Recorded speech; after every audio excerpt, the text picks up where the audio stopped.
तो इस वीडियो में इंग्लिश और हिंदी का प्रैक्टिस सेट पेपर देखने वाले हैं, तो आप लोग लास्ट तक जरूर बने रहिएगा। एक क्लास 6 to 8, 9 to 10 सभी देख सकता है। तो चलिए देखते हैं क्वेश्चन नंबर फर्स्ट से। क्वेश्चन नंबर फर्स्ट है कि select the option which means the same as the group of words given.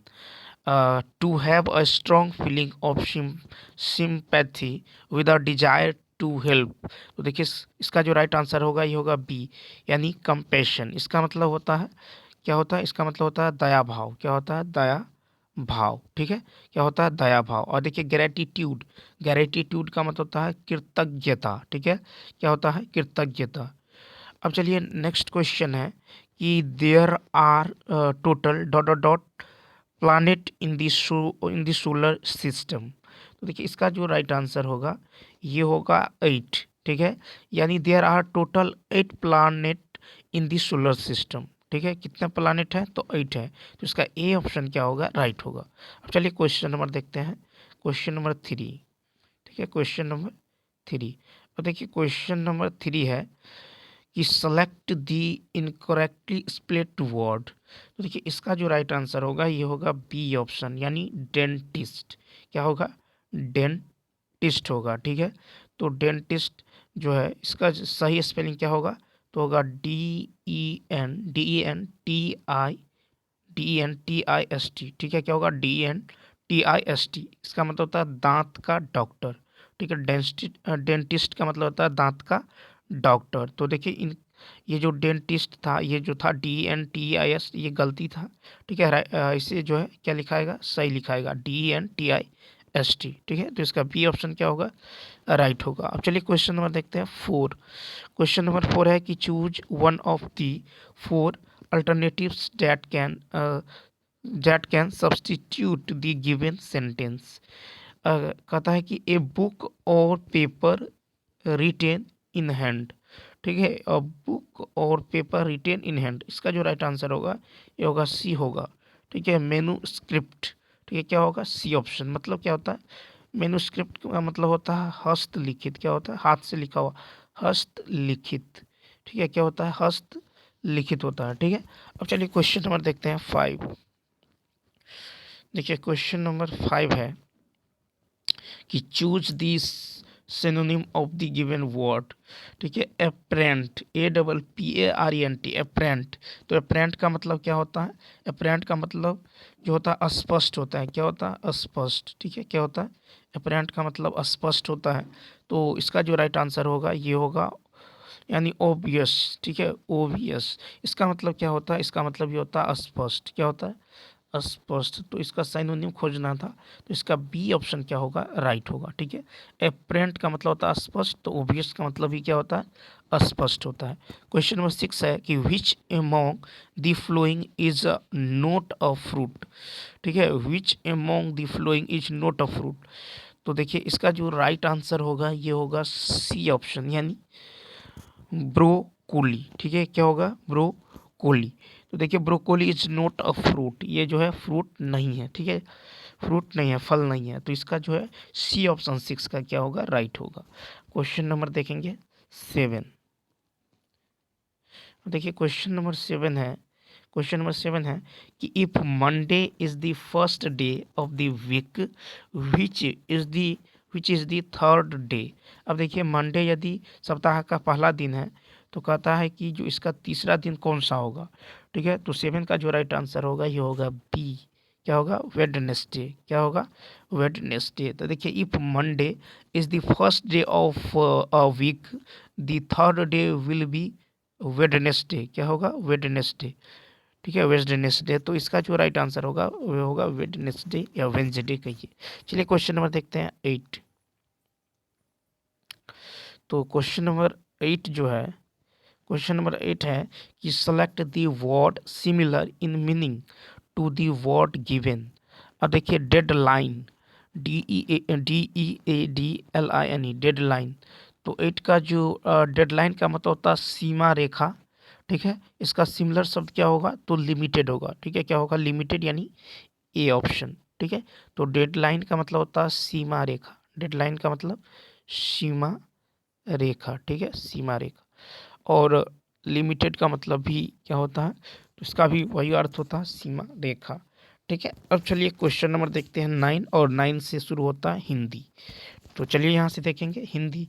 कहता है कि चंद्रमुखी शब्द में कौन सा समास है। चंद्रमुखी शब्द में कौन सा समास है, तो कर्मधारय समास है। ठीक है, तो इसका बी ऑप्शन क्या होगा, राइट होगा। चंद्रमुखी समास में कौन सा समास है, चंद्रमुखी शब्द में कौन सा समास है, तो कर्मधारय समास है। ठीक है, अब देखिए कर्मधारय समास में पूर्व पद या उत्तर उत्तर पद अथवा दोनों पर क्या होता है, विशेषण विशेष्य होता है। ठीक है, दोनों पद विशेषण विशेष्य होता है। जैसे चंद्रमुखी का मत होता है चंद्र के समान मुख। ठीक है, क्या होता है, चंद्र के समान मुख। जैसे चरण कमल, कमल के समान चरण। ठीक है, तो ये इसका जो राइट आंसर होगा ये होगा बी ऑप्शन, क्या होगा, राइट होगा। अब चलिए देखते हैं क्वेश्चन नंबर 10। तो चलिए देखते हैं। अब देखिए क्वेश्चन नंबर 10 है कि मेरे हाथ में कलम है। ठीक है, मेरे हाथ में कलम है, इस वाक्य में कौन सा कारक है। अब देखिए मेरे हाथ में कलम है, ये जो है अधिकरण, क्या है, अधिकरण कारक। ठीक है, क्या है, अधिकरण कारक। तो मेरे हाथ में कलम है, ये जो है उपयुक्त वाक्य में जो है अधिकरण जो है कारक है। अब देखिए इसका विभक्ति चिन्ह देख लेते हैं। जैसे कर्ता ने, ठीक है, कर्ता ने कर्म को, कर्ता ने कर्म को, कर्ता ने कर्म को करण से, कर्ता ने कर्म को करण से या द्वारा, ठीक है, कर्ता ने कर्म को करण से या द्वारा संप्रदान, संप्रदान को के लिए, संप्रदान को के लिए, ठीक है, संप्रदान को के लिए आपादान से, आपादान से, ठीक है, आपादान से संबंध का के की, संबंध का के की, ठीक है, संबंध काके की अधिकरण में पर, अधिकरण में पर, ठीक है, अधिकरण में पर संबोधन, हे अजी अरे अहो। ठीक है, तो ये जो है इसका विभक्ति चिन्ह है, याद रखना है। कर्ता ने कर्म को करण से या द्वारा संप्रदान को के लिए आपादान से संबंध काके की अधिकरण में पर संबोधन, हे अरे अजी। तो देखिए यहाँ पे है कि हाथ में, ठीक है, मेरे हाथ में कलम है, तो यह है अधिकरण कारक। क्या है, अधिकरण कारक। अब चलिए देखते हैं क्वेश्चन नंबर नेक्स्ट, अधिकरण कारक। अब देखिए अधिकरण में पर है ना, अधिकरण में पर, तो इसीलिए ये अधिकरण कारक है।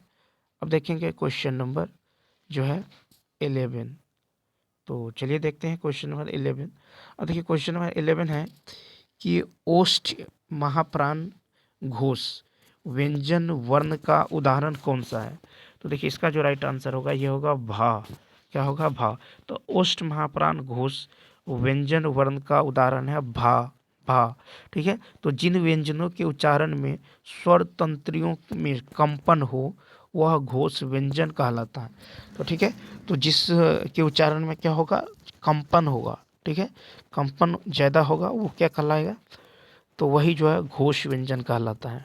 अब देखिए प्रत्येक वर्ग का तीसरा और चौथा और पांचवा व्यंजन वर्ग घोष ध्वनि होता है। जैसे ग, घ, ठीक है, यह, झ, ये सब। अब देखिए महाप्राण जिन व्यंजनों के उच्चारण में मुख से अधिक हवा निकले वो महाप्राण व्यंजन कहलाते हैं।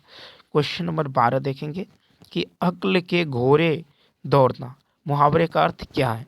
तो देखिए अक्ल के घोड़े दौड़ना मुहावरे का सही अर्थ है यह केवल कल्पनाएं करते रहना, यानी सी ऑप्शन। ठीक है, क्या होगा, केवल कल्पनाएं करते रहना।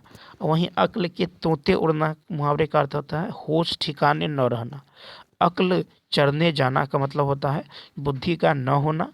अक्ल ठिकाने ला देने का मतलब होता है समझा देना। क्वेश्चन नंबर देखिए 13 है कि आत्मत्याग शब्द में कौन सा उपसर्ग है। आत्मत्याग शब्द में कौन सा उपसर्ग है। तो देखिए आत्मत्याग में इसका जो संधि विच्छेद करेंगे आत्मत्याग का, तो क्या होगा, तो देखिए होगा आत्म प्लस त्याग। क्या होगा, आत्म प्लस त्याग। ठीक है, आत्म प्लस त्याग होगा। तो आत्म त्याग शब्द में कौन सा उपसर्ग है, तो आत्म प्लस त्याग। ठीक है, तो इसमें जो उपसर्ग होगा ये होगा आत्म। क्या होगा, आत्म। ठीक है, क्या होगा, आत्म। तो उपसर्ग जो पहले आता है और प्रत्यय जो बाद में आता है। ठीक है, तो बी ऑप्शन क्या होगा, राइट होगा। ठीक है, तो याद रखना है कि जिस शब्द के आरंभ में लगकर उस शब्द का विशेष अर्थ प्रकट करने वाले शब्दांश या अव्यय को उपसर्ग कहते हैं। उदाहरण जैसे अति प्लस अधिक तो अत्यधिक। ठीक है, अब चलिए क्वेश्चन नंबर देखते हैं नेक्स्ट, यानी 14। तो देखिए क्वेश्चन नंबर जो 14 है, यह है कि परीक्षा के दिनों में छात्र दिन रात पढ़ते हैं। इस वाक्य में दिन रात जो है, दिन रात किस प्रकार का क्रिया विशेषण है। तो देखिए 14 का जो राइट आंसर होगा ये होगा बी, यानी कालवाचक क्रिया विशेषण। तो परीक्षा के दिनों में छात्र दिन रात पढ़ते हैं, उपयुक्त वाक्य में दिन रात में कालवाचक क्रिया विशेषण है, तो बी ऑप्शन क्या होगा, राइट होगा। अब देखिए क्वेश्चन नंबर 15 है कि त्रिपुरारी का सही संधि विच्छेद कौन सा है। ठीक है, त्रिपुरारी का सही संधि विच्छेद कौन सा है, तो इसका राइट आंसर होगा ए ऑप्शन। ठीक है, क्या होगा, तो त्रिपुर जोर अरी, क्या होगा, त्रिपुर जोर अरी। ठीक है, त्रिपुर जोर अरी, त्रिपुरारी का सही संधि विच्छेद होगा त्रिपुर जोर अरी। तो इसका ए ऑप्शन क्या होगा, राइट होगा। और त्रिपुरारी में दीर्घ संधि है। ठीक है, त्रिपुरारी में दीर्घ संधि है। देखिए स्वर के साथ स्वर का मेल होने पर जो विकार होता है उसे स्वर संधि कहते हैं। स्वर संधि के 5 भेद होते हैं, दीर्घ संधि, गुण संधि, वृद्धि संधि, यन संधि और अयादि संधि। तो ये भी याद रखना है। क्वेश्चन नंबर देखेंगे, क्वेश्चन नंबर 16। देखिए क्वेश्चन नंबर 16 है कि व्युत्पत्ति के विचार से शब्द के कितने भेद हैं। ठीक है, व्युत्पत्ति के विचार से शब्द के कितने भेद हैं, तो इसका जो राइट आंसर होगा ये होगा ए ऑप्शन। तो व्युत्पत्ति के आधार से शब्द के कितने भेद हैं, तो 3 भेद हैं। ठीक है, व्युत्पत्ति के विचार से शब्द के 3 भेद हैं। कौन कौन है, तो देखिए रूढ़ है। ठीक है, रूढ़ है, उसके बाद यौगिक है, उसके बाद क्या है, योग रूढ़। ठीक है, तो ये क्या हो गया, इसका राइट आंसर ए ऑप्शन। अब क्वेश्चन नंबर 17 है कि आई आई तो रोजी नहीं तो राजा। ठीक है, आई तो रोजी नहीं तो राजा, इस लोकोकित अर्थ का क्या है, अर्थ क्या है, तो इसका जो राइट आंसर होगा ये होगा सी, यानी कमाया तो खाया नहीं तो भूखे। आई तो रोजी नहीं तो रोजा, इसका मतलब होता है कमाया तो खाया नहीं तो भूखा। ठीक है, तो इसका सी ऑप्शन होगा, राइट होगा। अब चलिए देखते हैं क्वेश्चन नंबर 18। क्वेश्चन नंबर देखेंगे 18। और देखिए क्वेश्चन नंबर 18 है कि स्वदेश का सही संधि विच्छेद कौन सा है, स्वदेश। तो इसका जो संधि विच्छेद होगा ये होगा स्व प्लस उद्देश्य। क्या होगा, स्व प्लस उद्देश्य, स्व प्लस उद्देश्य। ठीक है, तो इसका बी ऑप्शन क्या होगा, राइट होगा। तो स्वदेश का जो संधि विच्छेद होगा वो होगा स्व प्लस उद्देश्य। क्वेश्चन नंबर 19 है कि नीलिमा शब्द में कौन सा प्रत्यय है। तो देखिए नीलिमा शब्द में जो है कौन सा प्रत्यय है, तो इसमें है ईमा। क्या है, ईमा, यानी बी ऑप्शन। ठीक है, नीलिमा, तो नीलिमा में प्रत्यय है ईमा, बी ऑप्शन। 20 नंबर है कि परोपकार शब्द में कौन सा उपसर्ग है। तो देखिए परोपकार शब्द में जो ये उपसर्ग है ये है पर, यानी बी ऑप्शन। परोपकार मतलब उपसर्ग जो है परोपकार में यह है पर है, तो याद रखना है परोपकार में उपसर्ग जो है पर है। ठीक है, और परिक्रमा में उपसर्ग परी है। ठीक है, क्या है, परी। और प्रतिक्षण में जो उपसर्ग है यह है प्रति। ठीक है, अब क्वेश्चन नंबर देखेंगे 21। देखिए क्वेश्चन नंबर 21 है कि इनमें से किस शब्द की वर्तनी शुद्ध है। ठीक है, तो 21 का जो राइट आंसर होगा ये होगा बी ऑप्शन, यानी ज्योत्सना। ठीक है, ज्योत्सना, तो सही वर्तनी शब्द है ज्योत्सना का, तो बी ऑप्शन होगा राइट। ज्योत्सना शब्द वर्तनी और उच्चारण के अनुसार ही सही शुद्ध शब्द हैं। ठीक है, अब क्वेश्चन नंबर देखेंगे 22।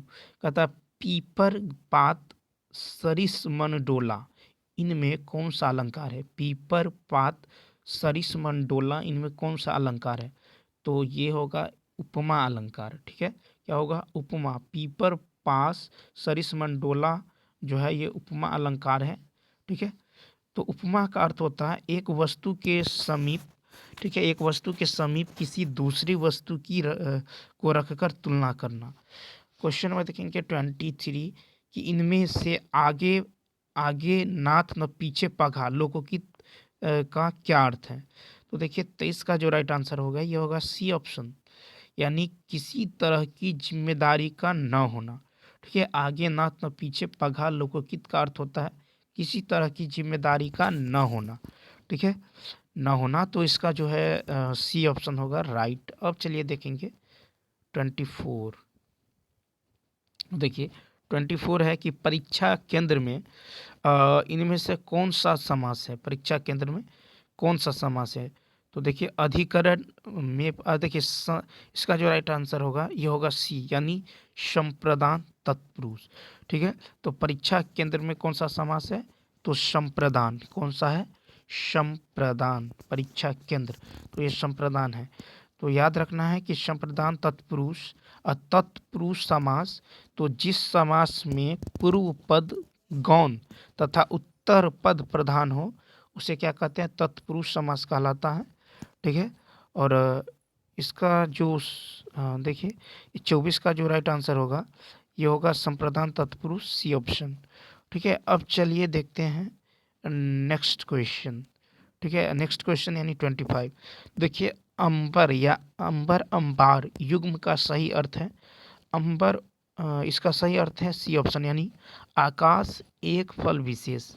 अंबर अंबार युग्म का सही अर्थ है आकाश एक फल विशेष है। ठीक है, यानी सी ऑप्शन। अब देखिए आकाश का जो अन्य पर्यायवाची शब्द है यह है गगन, नभ, अंबर, व्योम, अर्श, अनंत, पुष्कर, आसमान आदि है। अब चलिए देखेंगे क्वेश्चन नंबर 26। उससे पहले देखिए यहाँ पे है पैसेज। ठीक है, पैसेज को पढ़ के जो है आंसर देना है, पैसेज को पढ़ लेना उसके बाद ही आंसर। तो चलिए पहले पढ़ लेते हैं। देखिए कहता है कि कबीर ने समाज में रहकर समाज का बड़े समीप से निरीक्षण किया, समाज में फैले बाह्यडंबर, भेदभाव, ठीक है, सांप्रदायिकता आदि का उन्होंने जो है पुष्ट प्रमाण लेकर ऐसा दृढ़ विरोध किया, किसी की हिम्मत नहीं हुई जो उनके जो है अकाटच तकों को काट सके। ठीक है, कबीर का व्यक्तित्व इतना ऊंचा था कि उनके सामने टिक सकने को हिम्मत किसी में नहीं थी। इस प्रकार उन्होंने समाज तथा धर्म की बुराइयों को निकाल निकाल कर सबके सामने रखा, ऊंचा नाम रखकर संसार को ठगने वाले के नकली चेहरों को सबको दिखाया। ठीक है, और दीन दलितों को ऊपर उठने का जो है उपदेश देकर उन्होंने अपने व्यक्तित्व को सुधार कर सबके सामने एक महान आदर्श प्रस्तुत कर सिद्धांतों का निरूपण किया, कर्म, सेवा, अहिंसा तथा निर्गुण मार्ग का प्रसार किया और कर्मकांड तथा मूर्ति पूजा का विरोध किया।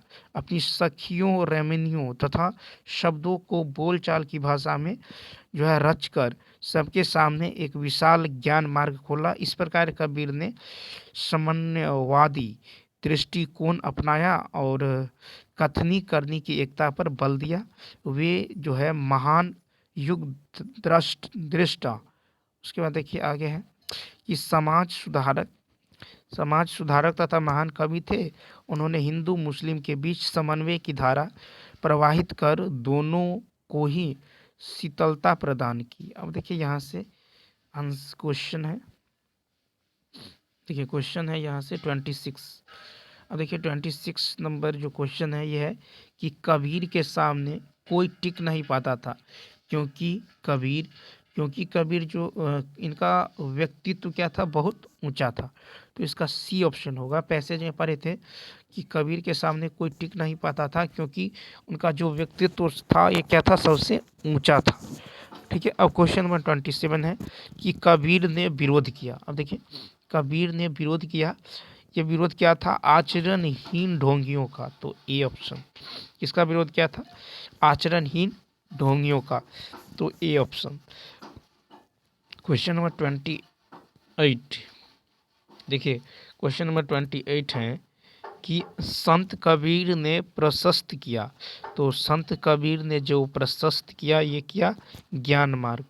तो कबीर ने ज्ञान का मार्ग प्रशस्त किया, ठीक है। इन्होंने कर्म, सेवा, अहिंसा तथा निर्गुण मार्ग का प्रसार किया तथा कर्मकांड एवं मूर्ति पूजा का जो है पुरजोर विरोध किया, ठीक है। तो इसलिए इसका ए ऑप्शन होगा। देखिए 29 है कि पेड़ का कमरा किसकी रचना है। पेड़ का कमरा ये किसकी रचना है, तो ये है विनोद कुमार शुक्ल की रचना है। तो इसका ए ऑप्शन क्या होगा, राइट होगा, ठीक है। ए ऑप्शन क्या होगा, राइट होगा।